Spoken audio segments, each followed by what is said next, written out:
No action ప్రకటనకే పరిమితమైనటువంటి గులాబీ party వరద సహాయక చర్యలు కనిపించిన శ్రేణులు కేటీఆర్ పిలుపునిచ్చిన కథలని క్యాడర్. కేటీఆర్ అనేటోటే అమెరికాలో ఎంజాయ్ చేస్తూ ఉంటే మరి క్యాడర్ ఏం చేయాలి? క్యాడర్ కూడా ఎంజాయ్ చేసుకోవాలి ఇక్కడ ఒక దగ్గర.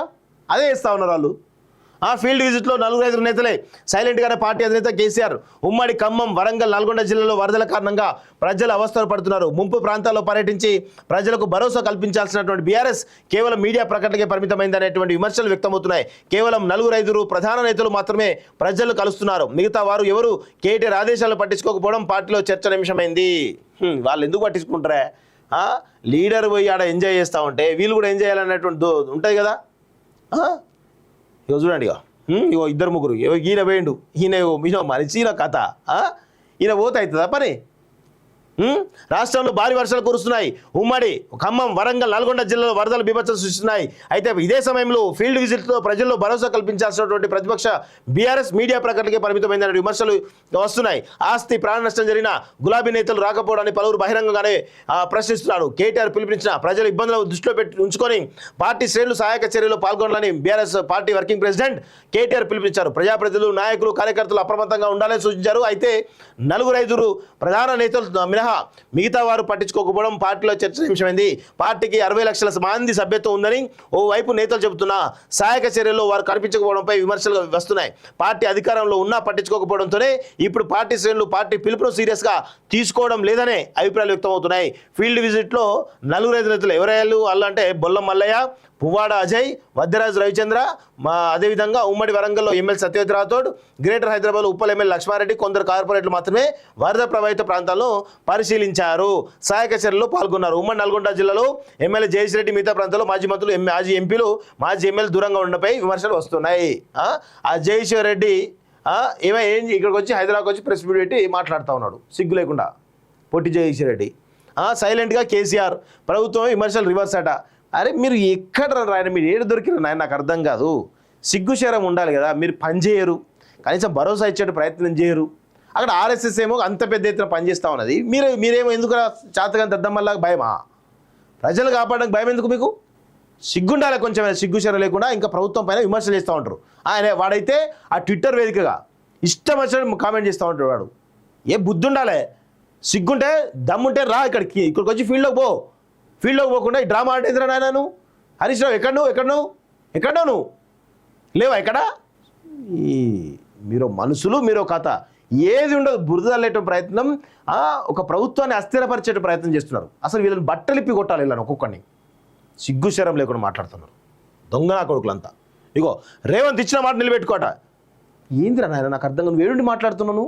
అమెరికాలో ఉండి ఇష్టం వచ్చినట్టు ఎక్స్ వేదికగా మాట్లాడుతున్నావా? నీదో బతుకు, నీదో కథ.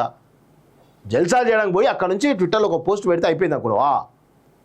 నువ్వు మనిషివి, నువ్వు కథ. ఇగో వీడేమో ప్రభుత్వానికి పాలించిన నైతిక హక్కులేదని అంటుండు. ఇక్కడ ఎందుకు నైతిక హక్కు లేదు? గతంలో కేసీఆర్ పోయి 10,000 రూపాయలు సాయం ఇస్తా అని చెప్పేసి రూపాయి ఇవ్వలేదు ఆనాడు. మీరు పోయినరా ఆనాడు? ఏమైనా మీరు మనుషులు, మీరు కథ, మీరు బతుకులు. ఇగో ఇంట్లో కంట్లో నీరే. ప్రభుత్వం బాధ్యతలు ఆదుకోవాలి. రైతుకు ఎకరానికి 10,000 రూపాయల పరిహారం చెల్లించాలి. ఏడున్నావు?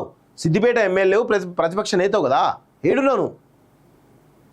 పో ఖమ్మం పోయి విజిట్ చేయపో. అది పనికిరాదు, అది చేయవు. నీ క్యాడర్ని అప్రమత్తం చేసే ప్రయత్నం చేయవు. ఇట్లా మొత్తం మీడియా ప్రకటనలు ఇచ్చేసి ఏదో అయిపోయింది అని కూడా మాట్లాడుతూ ఉంటారు. అరే ప్రకృతి విపత్తు వచ్చినప్పుడు ప్రభుత్వానికి అండగా ఉండాలనేటువంటి సోయి లేని చాతగాని దద్దమ్మలు, చవటలు, లంగాలు మీరంతా కూడా. అరే ప్రభుత్వానికి అండగా ఉండాలరా నాయన. ఇలాంటి ప్రకృతి విపత్తులు వచ్చినప్పుడు వాళ్ళకి అండగా ఉండి వాళ్ళ మద్దతుగా నిలిచి ప్రజల కోసం పనిచేసే ప్రయత్నం చేయాలి. ఇప్పుడు ఇలాంటి సమయంలో రాజకీయాలు చేయొద్దురా. ఎదవల్లారా రాజకీయాలు చేయొద్దు. రాజకీయాలు చేసే సమయం ఇది కాదు. రాజకీయాలు చేయడానికి ఇంకా చాలా వేదికలు ఉన్నాయి, చాలా సమయం ఉన్నది. ఇలాంటి సమయంలో కూడా ప్రభుత్వం అండగా ఉండకుండా ఇష్టం వచ్చిన కామెంట్ చేస్తారా? వీడేమో ఫార్ములా తాగిమంటాడు ఆ ముసలోడు, వాడేమో అమెరికాకు పోయి జల్సాలు చేస్తూ ఉంటాడు. ఈ హరీష్ రావు ఏమో ఎటువైందో తెలియదు, కవితనేమో ఎటువైందో తెలియదు. వాడు సంతోషరావు వాడు దొరకడు. ఇట్లా ఉంటుంది వీళ్ళ యొక్క పరిస్థితి. వీళ్ళు ఇట్లా ఉన్నారంటే క్యాడర్ కూడా యథా రాజా తదా ప్రజ అన్నట్టే కనబడతా ఉంటారు తప్ప వేరే ఉండదు. నో యాక్షన్ ప్రకటనకే పరిమితమైనటువంటి గులాబీ పార్టీ వరద సహాయక చర్యలు కనిపించిన శ్రేణులు కేటీఆర్ పిలుపునిచ్చిన కథలని క్యాడర్. కేటీఆర్ అనేటువంటి అమెరికాలో ఎంజాయ్ చేస్తూ ఉంటే మరి క్యాడర్ ఏం చేయాలి? క్యాడర్ కూడా ఎంజాయ్ చేసుకోవాలి ఇక్కడ ఒక దగ్గర. అదే చేస్తూ ఉన్నారు వాళ్ళు. ఫీల్డ్ విజిట్లో 4-5 నేతలే సైలెంట్గానే పార్టీ అధినేత కేసీఆర్ ఉమ్మడి ఖమ్మం, వరంగల్, నల్గొండ జిల్లాలో వరదల కారణంగా ప్రజలు అవస్థలు పడుతున్నారు. ముంపు ప్రాంతాల్లో పర్యటించి ప్రజలకు భరోసా కల్పించాల్సినటువంటి బీఆర్ఎస్ కేవలం మీడియా ప్రకటనకే పరిమితమైందనేటువంటి విమర్శలు వ్యక్తమవుతున్నాయి. కేవలం 4-5 ప్రధాన నేతలు మాత్రమే ప్రజలు కలుస్తున్నారు. మిగతా వారు ఎవరు కేటీఆర్ ఆదేశాలు పట్టించుకోకపోవడం పార్టీలో చర్చనీయాంశమైంది. వాళ్ళు ఎందుకు పట్టించుకుంటారా? లీడర్ పోయి ఆడ ఎంజాయ్ చేస్తూ ఉంటే వీళ్ళు కూడా ఎంజాయ్ చేయాలనేటువంటి ఉంటుంది కదా. ఇగో చూడండి, ఇగో 2-3 ఈయన వేయండు, ఈయన మనిషిన కథ. ఈయన పోతే అవుతుందా పని? రాష్ట్రంలో భారీ వర్షాలు కురుస్తున్నాయి. ఉమ్మడి ఖమ్మం, వరంగల్, నల్గొండ జిల్లాలో వరదలు బీభత్సం సృష్టిస్తున్నాయి. అయితే ఇదే సమయంలో ఫీల్డ్ విజిట్తో ప్రజల్లో భరోసా కల్పించాల్సినటువంటి ప్రతిపక్ష బీఆర్ఎస్ మీడియా ప్రకటనకే పరిమితమైన విమర్శలు వస్తున్నాయి. ఆస్తి ప్రాణ నష్టం జరిగిన గులాబీ నేతలు రాకపోవడాన్ని పలువురు బహిరంగంగానే ప్రశ్నిస్తున్నారు. కేటీఆర్ పిలుపునిచ్చిన ప్రజల ఇబ్బందులను దృష్టిలో ఉంచుకొని పార్టీ శ్రేణులు సహాయక చర్యలో పాల్గొనాలని BRS party working president KTR పిలుపునిచ్చారు. ప్రజాప్రతినిధులు, నాయకులు, కార్యకర్తలు అప్రమత్తంగా ఉండాలని సూచించారు. అయితే 4-5 ప్రధాన నేతలు మినహా మిగతా వారు పట్టించుకోకపోవడం పార్టీలో చర్చనీయాంశమైంది. పార్టీకి 60 లక్షల మంది సభ్యత్వం ఉందని ఓవైపు నేతలు చెబుతున్నా సహాయక చర్యల్లో వారు కనిపించకపోవడంపై విమర్శలు వస్తున్నాయి. పార్టీ అధికారంలో ఉన్నా పట్టించుకోకపోవడంతోనే ఇప్పుడు పార్టీ శ్రేణులు పార్టీ పిలుపును సీరియస్గా తీసుకోవడం లేదనే అభిప్రాయాలు వ్యక్తమవుతున్నాయి. ఫీల్డ్ విజిట్లో 4-5 నేతలు ఎవరయ్యారు వాళ్ళంటే బొల్లం మల్లయ్య, పువ్వాడ అజయ్, వద్దరాజు రవిచంద్ర, అదేవిధంగా ఉమ్మడి వరంగల్లో MLA Satyavathi Rathod, greater Hyderabad Uppal MLA Laxma Reddy, కొందరు కార్పొరేట్లు మాత్రమే వరద ప్రభావిత ప్రాంతాలను పరిశీలించారు, సహాయక చర్యల్లో పాల్గొన్నారు. ఉమ్మడి నల్గొండ జిల్లాలో ఎమ్మెల్యే జయేష్ రెడ్డి మిగతా ప్రాంతాల్లో మాజీ మంత్రులు, మాజీ ఎంపీలు, మాజీ ఎమ్మెల్యే దూరంగా ఉండడంపై విమర్శలు వస్తున్నాయి. ఆ జయేష్ రెడ్డి ఏం ఇక్కడికి వచ్చి హైదరాబాద్కి వచ్చి ప్రెస్ మీట్ పెట్టి మాట్లాడుతూ ఉన్నాడు సిగ్గు లేకుండా. పొట్టి జయేష్ రెడ్డి సైలెంట్గా కేసీఆర్ ప్రభుత్వం విమర్శలు రివర్స్ అట. అరే మీరు ఎక్కడ రాయన, మీరు ఏడు దొరికిన నాయన నాకు అర్థం కాదు. సిగ్గుశరం ఉండాలి కదా. మీరు పని చేయరు, కనీసం భరోసా ఇచ్చే ప్రయత్నం చేయరు. అక్కడ ఆర్ఎస్ఎస్ ఏమో అంత పెద్ద ఎత్తున పనిచేస్తూ ఉన్నది. మీరేమో ఎందుకు చాతగా దద్దమ్మల్లాగా భయమా?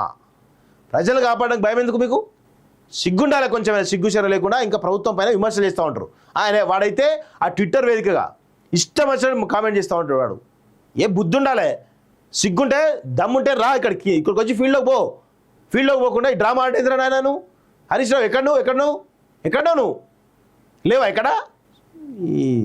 మీరు మనుషులు, మీరు కథ ఏది ఉండదు. బురద లేట ప్రయత్నం, ఒక ప్రభుత్వాన్ని అస్థిరపరిచే ప్రయత్నం చేస్తున్నారు. అసలు వీళ్ళని బట్టలిప్పి కొట్టాలి, వీళ్ళని ఒక్కొక్కడిని.